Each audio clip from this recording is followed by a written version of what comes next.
நண்பர்களே வணக்கம். நேற்றைய தினம் சிவகங்கை மாவட்ட ஆட்சியர் அலுவலகத்தில் ஒரு விசாரணைக்காக சென்றிருந்தோம். வழக்காடியோ 70 வயது முதிய பெண்மணி, கணவரை இழந்த விதவை. தனது தாயார் பெயரில் இருந்த சொத்தை தனது சகோதரர் தன் பெயரை மறைத்து வாரிசு சான்றிதழ் பெற்று அதன் அடிப்படையில் சொத்தை பட்டா மாற்றம் செய்து தன்னை பரிதவிக்க விட்டுவிட்டார் என்ற குற்றச்சாட்டு.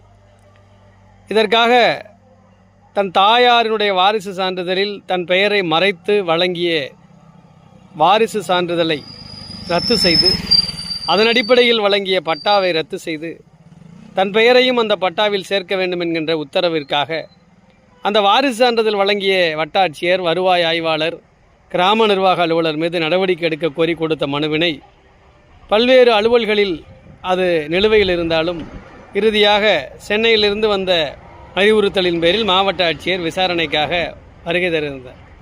நீண்ட நேரம் அழைத்த நேரத்திலே வந்திருந்த குறிப்பிட்ட நேரத்தில் மாவட்ட ஆட்சியர் வரவில்லை என்றாலும் கூட நீண்ட நேரம் கழித்து வருகை தந்து அந்த வயதான பெண்மணிக்காக ஆஜராக வந்த வழக்கறிஞர்களை கூட அனுமதிக்காமல் அந்த வயதான பெண்மணியை மட்டும் கலெக்டர் அவர்கள் அறைக்குள்ளே வரச் செய்து பொத்தாம் பொதுவாக ஏதோ விசாரித்து முடித்திருப்பதாக செய்தி.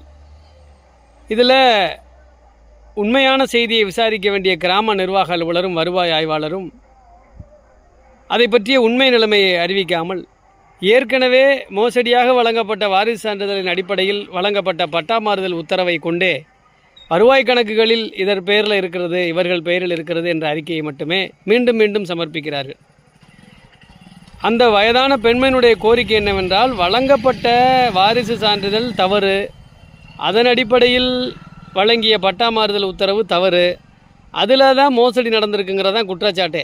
ஆனால் அதை எந்த அதிகாரியும் விசாரிக்காமல் வருவாய் கணக்கில் இன்றைக்கி இன்னார் பேரில் பட்டா இருக்குது, வாரிசு சான்றிதழ் இத்தனாம் தேதி வழங்கப்பட்டிருக்கு, அதனால் அதுதான் ரிப்போர்ட்.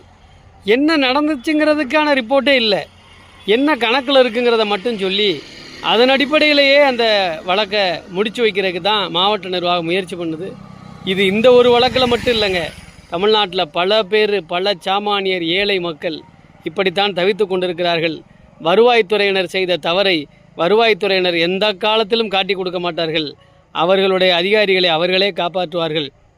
இதெல்லாம் தர்மத்திற்கும் நியாயத்திற்கும் அப்பாற்பட்டு நடக்கிறது, சட்டத்தையும் தாண்டி நடக்கிறது.